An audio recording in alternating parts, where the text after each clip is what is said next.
Ole,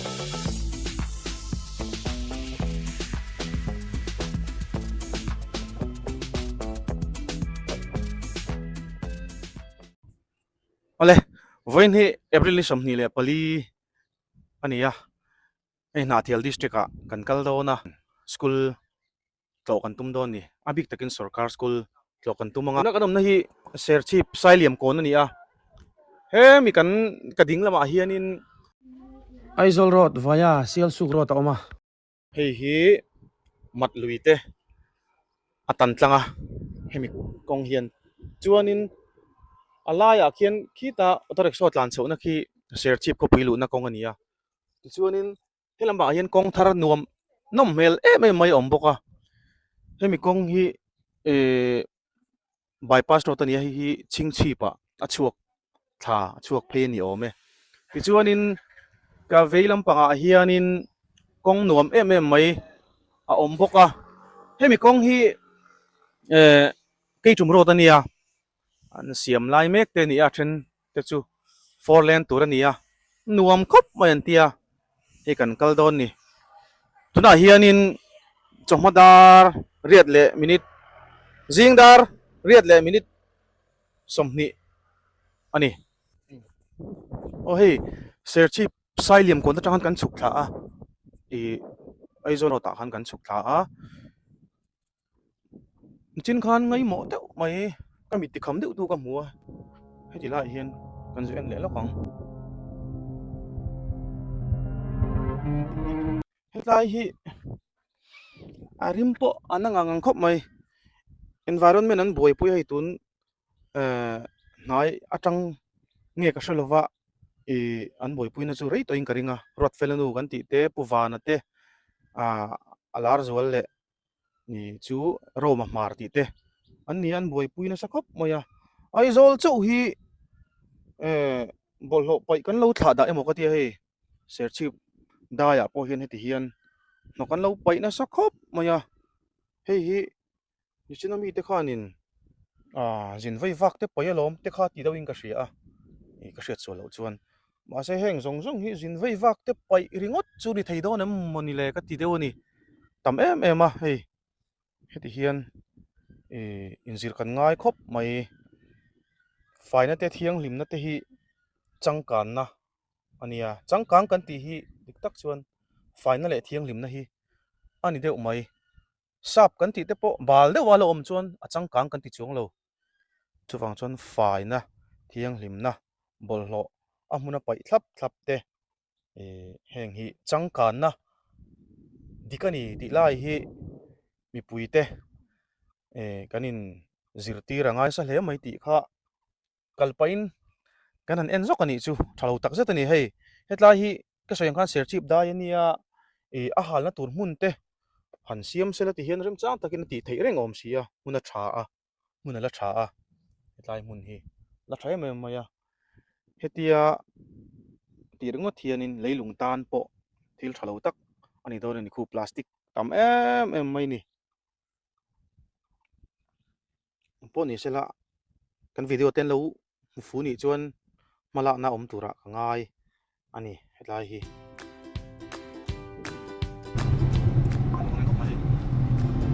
anom viau le tuna tan hi cây trùng road ania chu da ka soyang khan athen ni chun siam me ka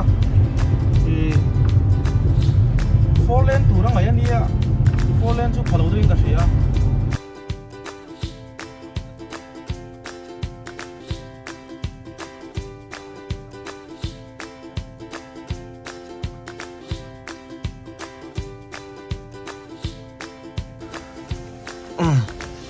cây trùng cần theng chi a hei tuna hian ta hianin chuanin lai kan soilok teng heta hianin kong hnuai zawk oma kong hnuai zawk hi englo ro tania not van lai phai te khulai lung te ani a kalna kong ani a hi chuan kong chung zawk hi na thial lam kha ani thunga chuan hetlai hi kong pot an nei nuam em hlom to vek mai ni kong hi ti chuan hetlai hi an kon ve deuh ber chu nin mel hei tuna ka om na hi kei tum ania chuan ki la hian presbyterian biakin po oma chuanin tuna hian choi turin kan chukani mi hotel kam restaurant hi helam pang kan kal chuan luhna tlak ani an thil siam atui an ti kan fiang tuna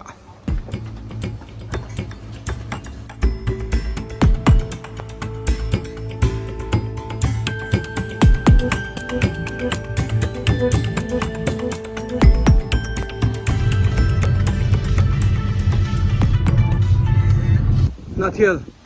kan thleng chawa hei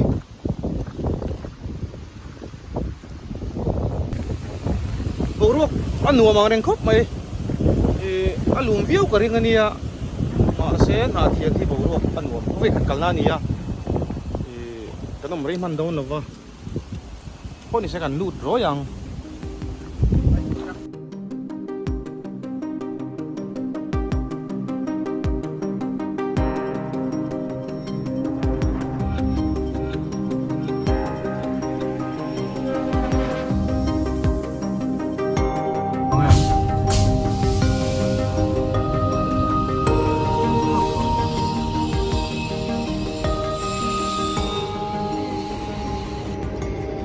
cái motor kìa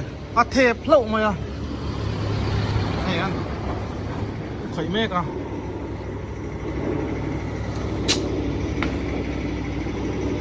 mê cả chán nó đón xe đây số gần thanh này đón xe phim phổ biến được ngoài tôi đã gắn đồng này sặc sụp tay ở ruột sân này lại công hí đúng lẽ rồi khai nhỉ thế là mà motor kìa là mà har sana top cái nó bật qua cần chuyện tan kan soi vel ni so felem mani ani to te chak chok tayar works ani tin tayar pon zor boka tuna hian hei na thial primary school 4 a kanom meka government primary school 4 ania chuan hei compound pon e thangang mai kan han kal chinanga an ji ti tu te tin pek te chu kan an di langa kan an lu chau chin don hi ta hian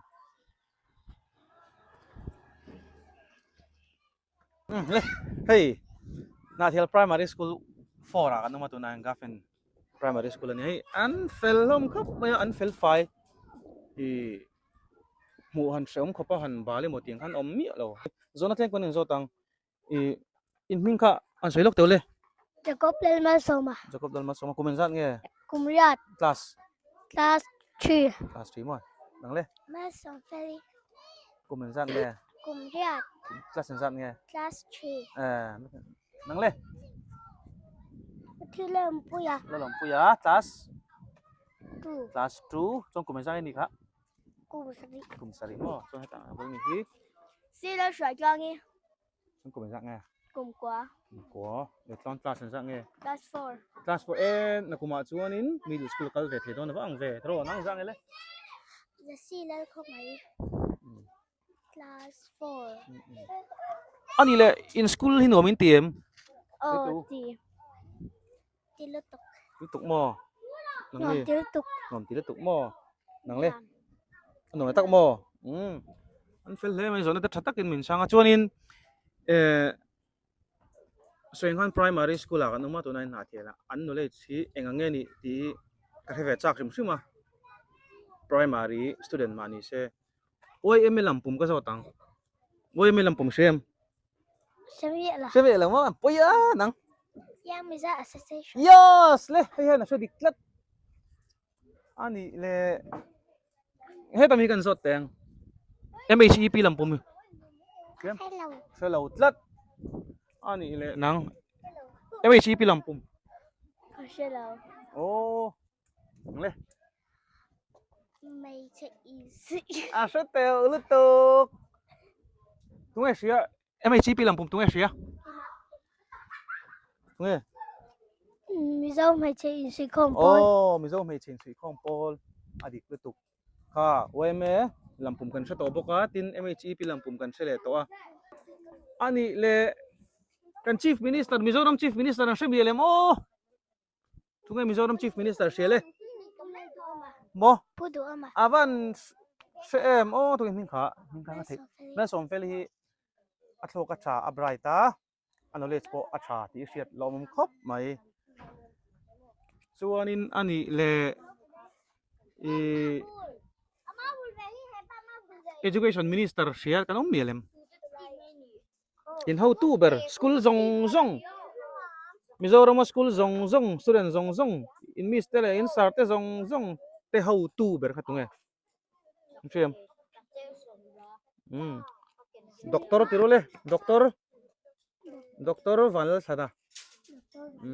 doktor wal sana kha kan how to ber kan sar ber ani So ko Saint Stephen's Roman School hi tau electric veil. So an tam veil tu school tu mo. Ani. So an tam lu tu. hey ai zol kan soi lo thei lo wa hey ai zola chuanin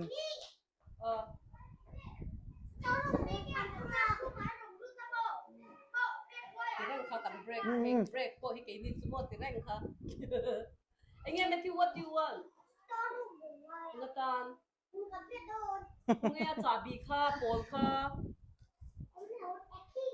Nun lim, lắc sập rồi. an het thi a felani ka ringa a chan chu school a hian kan local call ven hol to zirtir tu bethangam manglo te hin tam khopa mo student ma se ka tinga in po taksia in display that mel tho sia ka tinga a tha ka ti Tak thầy lo na tu. Kan no pang teo ngal rual le kan ni ta. Cho nên mà sẽ sẽ yang tu lai no pang tu sim sim hey teacher le student gap ka om to vak lo. Yang yes but fiat rule tu cái mà đi yang ngat pi to cái gì ka pho pui te ne hian mo hey alo so le ta han dar kan kalo soi zo tu hey kan phát te angin kan en chu kan ti thelo ma se phát te ang tu hey kan mangai hey not just as a student angin kan la hey kan mangai hey kan how boka kan vo boka kan zil boka tra mo kan mangai chena ka sei khomo ai zola chuanin government school hi hey high school level chun ziata middle level noilam pang hi student po nei mu mal mang to lo hin om do ni na lang ta ni chu private school hin bo roi ta nu le pa atlin te chuna a thai lo pan ro se a se tin lo chung chunga heta government school ka fakal kha in hu him na ten atan ten lo mangani a student nei te pon nu le pa ten nei lo wa private school in da hi tam takan om ta chu china ron soi do presbyterian pon school ron din ta tin private school dang po om ta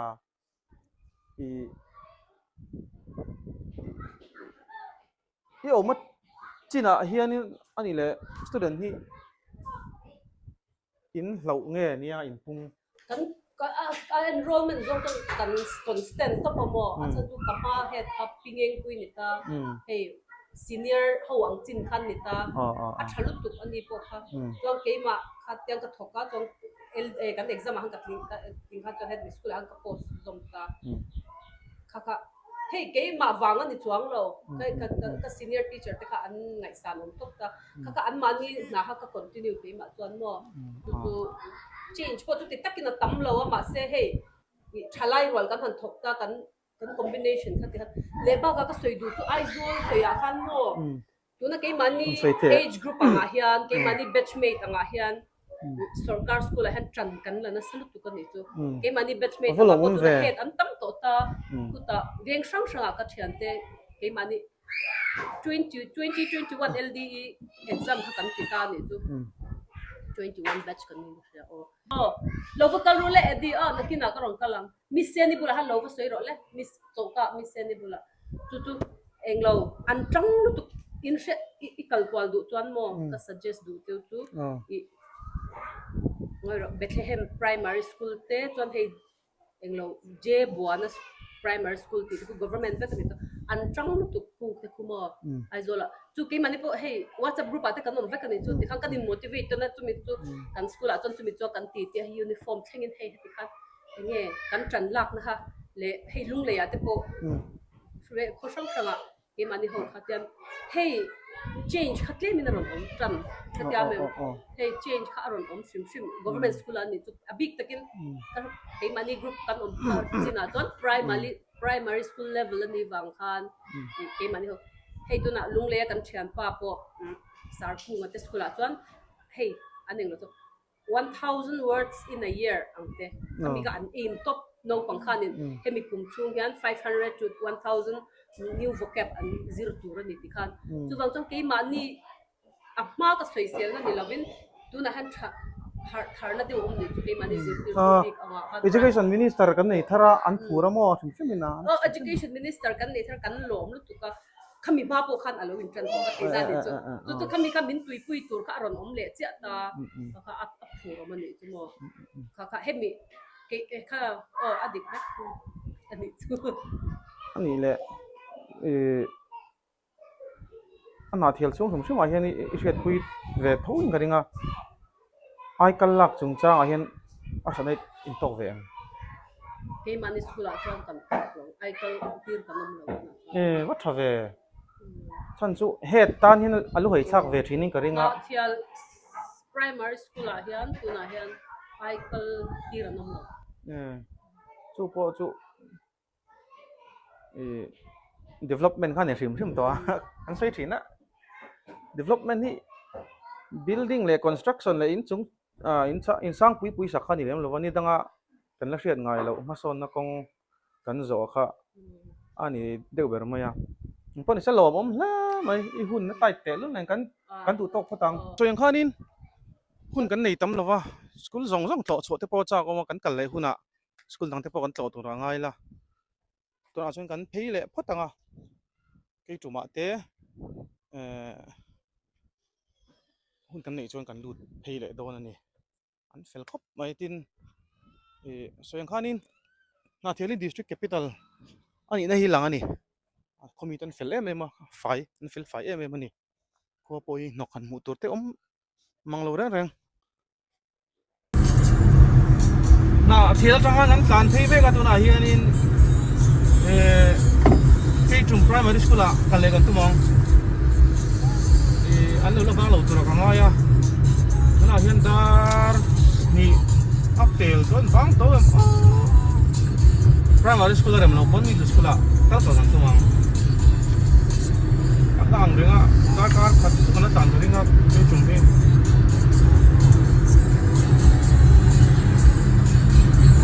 thleng hai dar thuma lo pel to poi khop school an bang to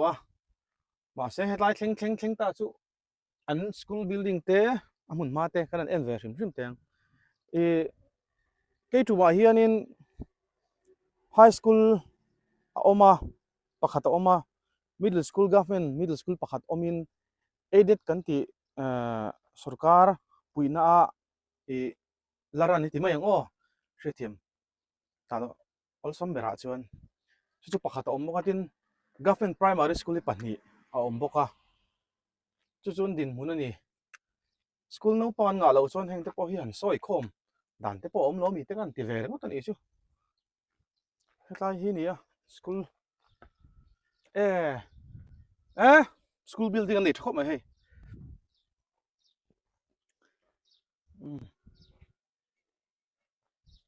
a thangang mai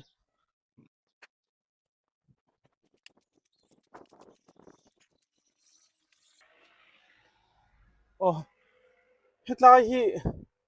government primary school building ania nima asel hai thlanga hianin highway kalut maya double lane chu anin an school compound kha inga mo chen kha a ti chia ti mo yang chung te wang chuan hei hi chu an mang to lawa ka pia son school building trai mai an nei thara poimo ka ti chu education a hianin ni aken tel thil pakhat chu no pangte hianin school building a that mai pe lama han tuin tur thiang ni man nem ti te le in thirna a thayam a himem ti hi kan ngai to ngai ka ria he school hi hetla a hian syntax lian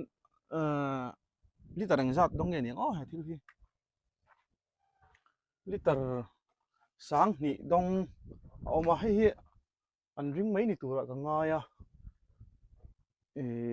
chuanin pia son lut pe chini la hey a school building aju sui ta mangai lo a tha la thar ti hriata I complaint box a om boka he thil hi tangkai takin an hmang em ti ro ka hrelowa tin nu le pa te po hianin kan hriat atana poimo ka ti em chu I kan zirna chung chang ani mo zir tir tu ta chunga ani mo engmo lungoi lo na kan nei emo I han soi sel tu emo thane moina thil soi du kan nei ni chuan in box a hian han kan vui vai na te kha han da thi ni la atang kai na tak tur ania chu kan mang tang kai tok lo de thi ni ka hria chuan in thiar na tur hi an nei thang em kan en chim teng khoya nge ni an nei in thiar na hi poimo ni soyang khan an lo bang to a han lu chho te po chak am te lu nen class 3 le class 4 room ania zun in le in thiar na ek in tilong long mai ngo chung chu khoya hian nge awang a poimo ni no pangten thamuang taka him taka anin thiar theina mun hi achan chu no pangthan khat in chhai ching te heng lama hian an oma hetlai mi hi ni don hi hei he tama tang khan lu phei tur niang hei anin thiar na mun chu aniang he tama tang kan ve an chin don nia ke ni po ti tak em kan school kal lai chon kan thian te hriat ta ni te kha kan zaka chung te wang chon zir tir tu te chau ina ek in thiar na tha neya no pang te ta na kong khar po thamang lo nei te kha ati chi lo ka ti ni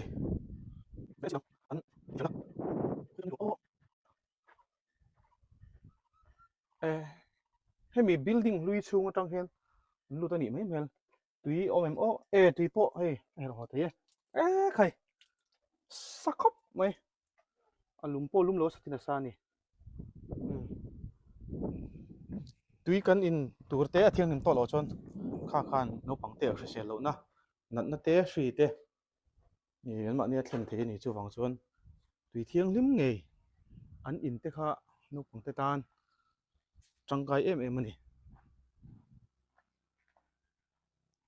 lu kan tum lo me yang hai building hlui tang hian toilet sa chu alu the ni ka ring ti chuanin khi a chaka kan hmunga hall in pui mai oma hall nei thakop mai kai tum ko hi khotang rual takan ni po ka ringa a chaka hian school pakhat om boka khi khi china ka soyang khanin aided antia sarkar nena changkopa ran me ka ni a khi po khi nge adin mun hanin thok tek soyang khan hetlai thleng ve ta chu engma ti lo han tlan pel rengot ka ui dewa chuan kan kal chinang Keitum Middle School Energy Club for Energy Conservation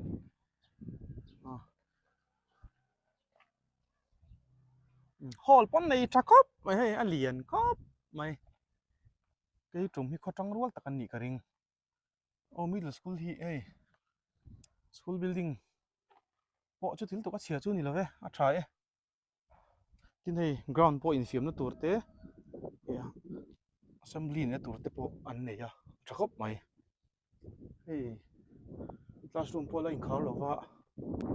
ban na la rei lo nge ni ani he middle school kan ti khomo chuan hei syntax pon nei lo nei nge lom chuan heta hian toilet om boka poimo ka ti ko toilet hi poimo lutuk zirtir tu te thlamuang taka an ek theina ringot anin thiar theina ringot kha tok lo ni no pangten thlamuang taka zunraman thiar theina tur mun kha a tha ni hei kongka te hi konga hei ringot te po hi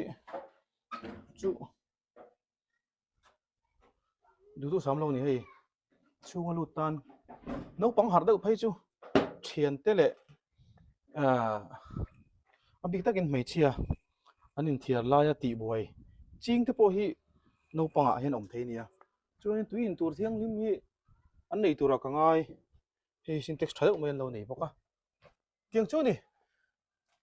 ke tuma school din mun te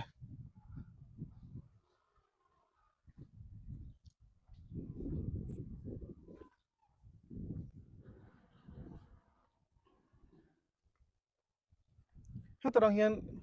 a view chu a tha ang reng phian mai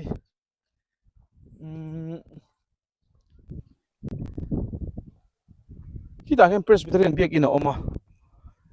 ti chuanin hemi national highway kan ti kong hnuaiah hianin not van lai phai kong kha om boka an ke tum hin van nei don ani hi van nei khop mai